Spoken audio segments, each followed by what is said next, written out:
సుమన్ టీవీలో మీ business promotions కోసం ఈ కింది నెంబర్ను సంప్రదించగలరు.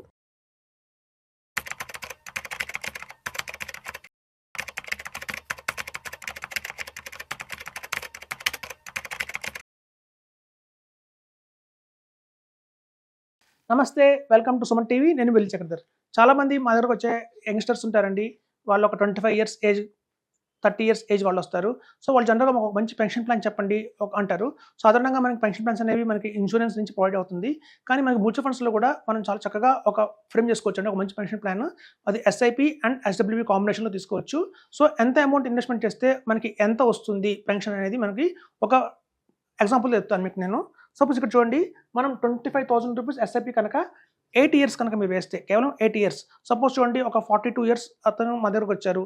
అన్నం నేను ఒక దగ్గర ఒక 50 ఇయర్స్ నుంచి రిటైర్ అయిపోదాం అనుకుంటున్నాను అన్నారు. పోనీ 52 ఇయర్స్ మన దగ్గర అతను వచ్చారు.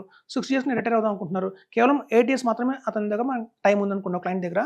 సో వాళ్ళకి మేము సజెస్ట్ చేసేది ఏంటంటే, మీరు ఎంతైతే ఎస్ఐపి వేస్తారు అమౌంట్, సేమ్ అమౌంట్ మీకు 9th ఇయర్ నుంచి పెన్షన్ లాగా తీసుకోమని చెప్తాం. సో మనం 8 ఇయర్స్ కనుక ఏదన్నా ఎస్ఐపి వేస్తే 9th ఇయర్ నుంచి మనం ఎంత అమౌంట్ ఎస్ఐపి వేసామో సేమ్ అదే అమౌంట్ని మనం తీసుకోవచ్చు అండి. లైఫ్ టైం దాకా తీసుకోవచ్చు. తర్వాత కార్పస్ అనేవి మన నెక్స్ట్ జనరేషన్కి వెళ్తాయి. సో ఇక్కడ చూడండి, మనం 25K తీసుకున్నాం కాబట్టి 25K మనకి పెన్షన్ లాగా వచ్చింది. అదే మీరు 1 lakh ఎస్ఐపి వేస్తే మీకు 1 lakh 9th ఇయర్ నుంచి కూడా మనం ఎవ్రీ మంత్ 1 lakh లాగా మనం ఎస్డబ్ల్యూపీ ద్వారా తీసుకోవచ్చు.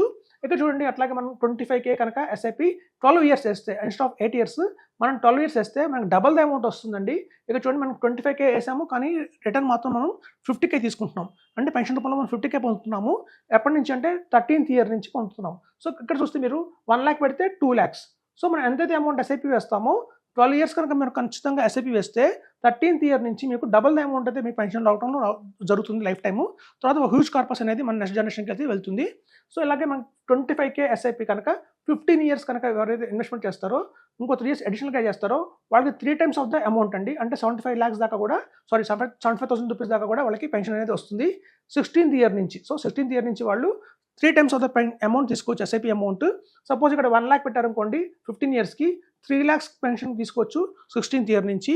సో అలాగే మనం చూస్తే 25,000 కనుక ఎస్ఐపి 17 ఇయర్స్ కనుక వేస్తే 1 lakh, అంటే 14 times అయిపోయిందండి. చూడండి, జస్ట్ 8 ఇయర్కి ఒక డబల్ చేస్తే మనకి దగ్గర మనకి 1 lakh అనేది ఈజీగా మనకి పెన్షన్ అనేది వస్తుంది. అదే కాంపౌండింగ్ ఇంట్రెస్ట్ యొక్క ప్లస్ పాయింట్ ఉంటుంది. అలాగే 25K కనుక ఎస్ఐపి మనం 19 ఇయర్స్ ఇంకొక 2 ఇయర్స్ అడిషనల్గా వేస్తే 1.25 lakh అనేది మనకి 20 ఇయర్స్ నుంచి కూడా మనం తీసుకోవచ్చు. సో ఎవరి దగ్గర లాంగ్ టర్మ్ హారిజన్ ఉందో, ఒక 30 ఇయర్స్ అతను వచ్చారు మన దగ్గరికి, 50 ఇయర్స్ దాకా నేను ఎస్ఐపి చేస్తాను అనుకున్న వాళ్ళకి అత్యద్భుతంగా ఉంటుందండి. సో మనకి 19 ఇయర్స్ దాకా కనుక వేస్తే 5 times of the SIP amount అనేది తీసుకోవచ్చు. కాకపోతే ఇక్కడ కండిషన్స్ అప్లై ఉంటాయండి. మనం కనుక నిఫ్టీ 50లో వేసుకున్నాము, లేకపోతే ఈటీఎఫ్లో వేసాను ఎస్ఐపి, లేదంటే గోల్డ్ ఫండ్లో పెట్టాను ఎస్ఐపి అంటే రాదండి. ఎందుకంటే ఫ్లెక్సీ క్యాప్స్, లేదా pharma funds, sector funds, consumption fund, PSU fund, defence fund, ఇట్లా చాలామంది సెక్టర్స్ తీసుకుంటారు. ఇలాంటి సెక్టర్స్ మనం ఎలిమినేట్ చేయాలి. అలాగే ఇండెక్స్ ఫండ్స్ని ఎలిమినేట్ చేయాలి, ఈటీఎఫ్ని ఎలిమినేట్ చేయాలి. మీకు కనుక ఇట్లా కనుక రావాలి, మీకు కనుక ఇట్లా మీరు అనుకున్నట్టుగా 8 ఇయర్స్ కనుక కట్టి సేమ్ అమౌంట్ నాకు పెన్షన్లో లైఫ్ టైం కావాలంటే కేవలం mid cap and small cap మాత్రమే ఇస్తాయండి. ఇట్లా లార్జ్ అండ్ మిడ్ క్యాప్స్ కూడా తీసుకోవచ్చు. కావాలంటే మీరు 3 or 5 ఫండ్స్ పెట్టుకోండి చాలు. అంతకన్నా మనం నెంబర్ ఆఫ్ ఫండ్స్ని ఎక్కువ పెంచాము అంటే మాత్రం మన రిటర్న్ అనేది పడిపోతుంది. ఇది వర్కౌట్ కాదు. ఇది వర్కౌట్ కేవలం large and mid cap and small cap మధ్యలో కేవలం 5 ఫండ్స్, అది కూడా best of the best funds తీసుకుంటే మాత్రం మనకి ఖచ్చితంగా ఇది పాసిబిలిటీ అయితే ఉంటుందండి. 100% పాసిబిలిటీ అయితే ఉంది దీనికి. సో అదండి, మనం పెన్షన్ కావాలి అంటే ఎవరన్నా సరే ఒక ఎస్ఐపి వేసుకుంటాము. ఎంత ఎస్ఐపి వేసుకోవాలి అంటారు. అలాగే టెన్యూర్ కూడా డౌట్ఫుల్గా ఉంటారు. ఎంత టెన్యూర్ వేస్తే మనకి ఎంత లాభం వస్తుందని చాలా మంది తెలియదు. ర్యాండమ్గా 10 ఇయర్స్ అనుకుంటారు, 15 ఇయర్స్ అనుకుంటారు.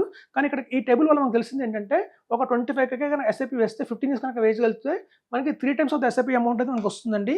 సో ఇది అందరికీ కూడా సూటబుల్గా ఉంటుంది. నాకు తెలిసిన చాలా మంది కూడా దీనికి ఎక్కువ మంది వెళ్తున్నారు. ఎందుకంటే 15 years is the right frame ఉంటుంది. 35 ఇయర్స్కి వాళ్ళకి అందరికీ ఏంటంటే ఒక మంచి తెలుస్తుంది. మా ఫ్యామిలీలో పిల్లలు ఎలా చదువుకుంటున్నారు, ఎక్కడ చదువుకుంటున్నారు, మేము సెటిల్ అయ్యాను, నా పొజిషన్ ఏంటి, చిన్న లోన్స్ ఉన్నా కూడా ఎడ్యుకేషన్ అప్పుడు తీసుకున్న లోన్స్ కానివ్వండి, మ్యారేజ్ అప్పుడు తీసుకున్న లోన్స్ కానివ్వండి, అన్ని తీరిపోతాయి ఆ టైం కల్లా. అలాగే కారు కూడా తీసుకుంటే దాని ఈఎంఐ కూడా అయిపోతుంది. సో 35 ఇయర్స్ నుంచి 45 ఇయర్స్ మధ్యలో ఎవరైతే ఉంటారో వాళ్ళ దగ్గర కొంచెం అమౌంట్ ఎక్కువ చూస్తున్నాం మేము ఇన్వెస్ట్ చేయడానికి, సేవ్ చేయడానికి. సో ఆ ఏజ్ గ్రూప్ వాళ్ళకి చాలా బాగుంటుందండి. మీరు కనుక 15 ఇయర్స్ హారిజన్ ఉంది అంటే మాత్రం మనం 75 తీసుకోవచ్చు 16th ఇయర్ నుంచి ఫర్ లైఫ్ టైము. అలాగే ఏదైతే కార్పస్ అయితే ఉంటుందో అది మన నెక్స్ట్ జనరేషన్ పాస్ అవుతుంది. సో ఉన్న అన్నింటిలోకి కన్నా చూస్తే మనకి కంపేర్ టు మనకు చూస్తే మనకు ఇన్సూరెన్స్ ఇలా తీసుకున్న పెన్షన్ ప్లాన్ కంటే కూడా ఇట్లా మనం సొంతంగా పెన్షన్ ప్లాన్ మనం డిజైన్ చేసుకోవచ్చండి. సో మనం కనుక ఇది టేబుల్ అర్థం చేసుకుంటే మీకు ఈజీగా ఉంటుంది. సో ఫర్దర్గా నేను చెప్తున్నానండి, ఎట్లాంటి సెక్టర్ ఫండ్స్లో కానివ్వండి, ఇండెక్స్ ఫండ్స్లో కానివ్వండి, గోల్డ్ ఫండ్, సిల్వర్ ఇట్లాంటి కమోడిటీస్ కానీ అలాంటి వాటికి వెళ్ళకండి. కేవలం లార్జ్ మిడ్ క్యాప్ కూడా తీసుకోకండి. సో కేవలం mid cap and small cap మీద కాన్సన్ట్రేషన్ చేస్తే మాత్రమే మనకి ఈ రిటర్న్స్ వచ్చే అవకాశం అయితే ఉంటుంది. సో ఇందులో ఏంటంటే మనకి టాక్సేషన్ ఎలా వస్తుంది అంటారు. ఇప్పుడు చూడండి, మనం ఎప్పుడైతే ఎస్ఐపి రూపంలో చాలామంది అనుకునేది ఏంటంటే, సార్ మేము ఎస్ఐపి అయితే వేస్తాము ఒక లాంగ్ టర్మ్లో, నాకు ఎప్పుడైతే ఒక హ్యూజ్ కార్పస్ అనేది మిగిలి వచ్చిందో దాన్ని తీసుకుని మళ్ళీ మేము హైబ్రిడ్ ఫండ్స్లో ఇన్వెస్ట్మెంట్ చేసి అక్కడి నుంచి పెన్షన్ తీసుకుంటాము అంటారు. అలా చేయకండి. ఎప్పుడైతే మీ వాల్యూమ్ పెరిగిందో ఆ వాల్యూమ్లో నుంచి అప్పటి నుంచి మీరు సిస్టమేటిక్ పెట్టండి. సపోజ్ ఫర్ ఎగ్జాంపుల్ మీరు 5 ఫండ్స్ తీసుకున్నారు, ఒక large and mid cap fund తీసుకున్నారు, అలాగే 2 స్మాల్ క్యాప్ తీసుకున్నారు, 2 మిడ్ క్యాప్ తీసుకున్నారు. ఎప్పుడైతే మనం పురాంగా 8 ఇయర్స్ కానివ్వండి, 12 ఇయర్స్ కానివ్వండి, 50 ఇయర్స్ కానివ్వండి వేసుంటేవో ఆ ఫండ్స్లో నుంచి మళ్ళీ మీరు ఎస్డబ్ల్యూపీ పెట్టండి. అప్పుడు మీకు long term capital gain tax కూడా పెద్దగా పడదు. 1,25,000 దాకా మీకు ఎగ్జామ్షన్ కూడా దొరుకుతుంది. సో ఆ బ్యాలెన్స్ అమౌంట్ మీదే ఉంటుంది మనకి. ఎట్లాగో మనం ఎస్ఐపి చేసి అక్కడి నుంచి ఎస్ఐపి ఆపేస్తాం కాబట్టి మీకు ఆఫ్టర్ 1 ఇయర్ చెప్తున్నాము. అందుకే చూస్తే మనకి 8 ఇయర్స్ దాకా ఎస్ఐపి వేయండి, 9th ఇయర్ నుంచి తీసుకోమని చెప్తున్నాము. అలాగే 12 ఇయర్స్ చేసి 13th నుంచి తీసుకోమని చెప్తున్నాము. కాబట్టి ఆ చివరి ఇన్స్టాల్మెంట్స్ కూడా మనకి షార్ట్ టర్మ్ అనేది పోతుంది. కేవలం లాంగ్ టర్మ్ క్యాపిటల్ ట్యాక్స్ మాత్రమే ఉంటుంది. లాంగ్ టర్మ్ క్యాపిటల్ ట్యాక్స్ మీకు తెలుసు 1,25,000 దాకా మనకి ఎగ్జామ్షన్ ఉంది. ఆ పైన మనం తీసుకున్న ఏదైతే ఆ ఇయర్ తీసుకున్న అమౌంట్ ఉంటుందో దాని మీద మాత్రం మనం 12.5% కట్టాల్సి ఉంటుంది. సో ఇదండి, అలా ప్లాన్ చేసుకుంటే మీకు ట్యాక్స్ ఎఫిషియెంట్ కూడా ఉండదు.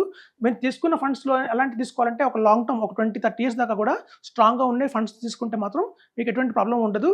అదండి, మనం తీసుకున్న ఫండ్స్ బట్టే ఉంటుంది తప్ప మనం అన్నెసరీగా చాలా ఫండ్స్ యాడ్ చేస్తారు, మా దగ్గర తీసుకొస్తారు పోర్ట్ఫోలియోని. అందులో రకరకాల ఫండ్స్ ఉంటాయి, హైబ్రిడ్ ఫండ్స్ ఉంటాయి. చూడండి, ఎప్పుడైనా సరే wealth accumulation part, wealth preservation part అని 2 రకాలు ఉంటాయి. వెల్త్ అక్యుములేషన్ పార్ట్ అంటే మనం ఎప్పుడైతే ఎస్ఐపి వేసుకుంటూ వెళ్తామో, ఒక లాంగ్ టర్మ్ గోల్ పెట్టుకుంటామో, మనకు 1 crore కావాలి, 2 crores కావాలి అని గోల్ అయితే ఉంటుందో అట్లాంటి వాళ్ళు వెల్త్ అక్యుములేషన్ పార్ట్లో ఉంటారు. సో వెల్త్ అక్యుములేషన్ పార్ట్లో ఉన్నప్పుడు మనం ఎప్పుడు కూడా హైబ్రిడ్ ఫండ్స్కి వెళ్ళకండి, అలాగే డెట్ ఫండ్స్కి వెళ్ళకండి, అలాగే మల్టీ అసెట్ ఫండ్కి వెళ్ళకండి. సో ఇట్లాంటి ఫండ్స్ని అలవాట్ చేయండి. ఎందుకంటే ఇట్లాంటి ఫండ్స్ కనుక మీరు యాడ్ చేసుకుంటూ వెళ్తే మనకి లాంగ్ టర్మ్లో మీకు రిటర్న్స్ అయితే రావండి. కేవలం mid cap and small cap, large mid క్యాప్లో వెళ్ళండి చాలు. అలాగే చేస్తేనే మీకు మంచి రిటర్న్స్ వస్తాయని చెప్తున్నాను గ్యారంటీగా. Thank you.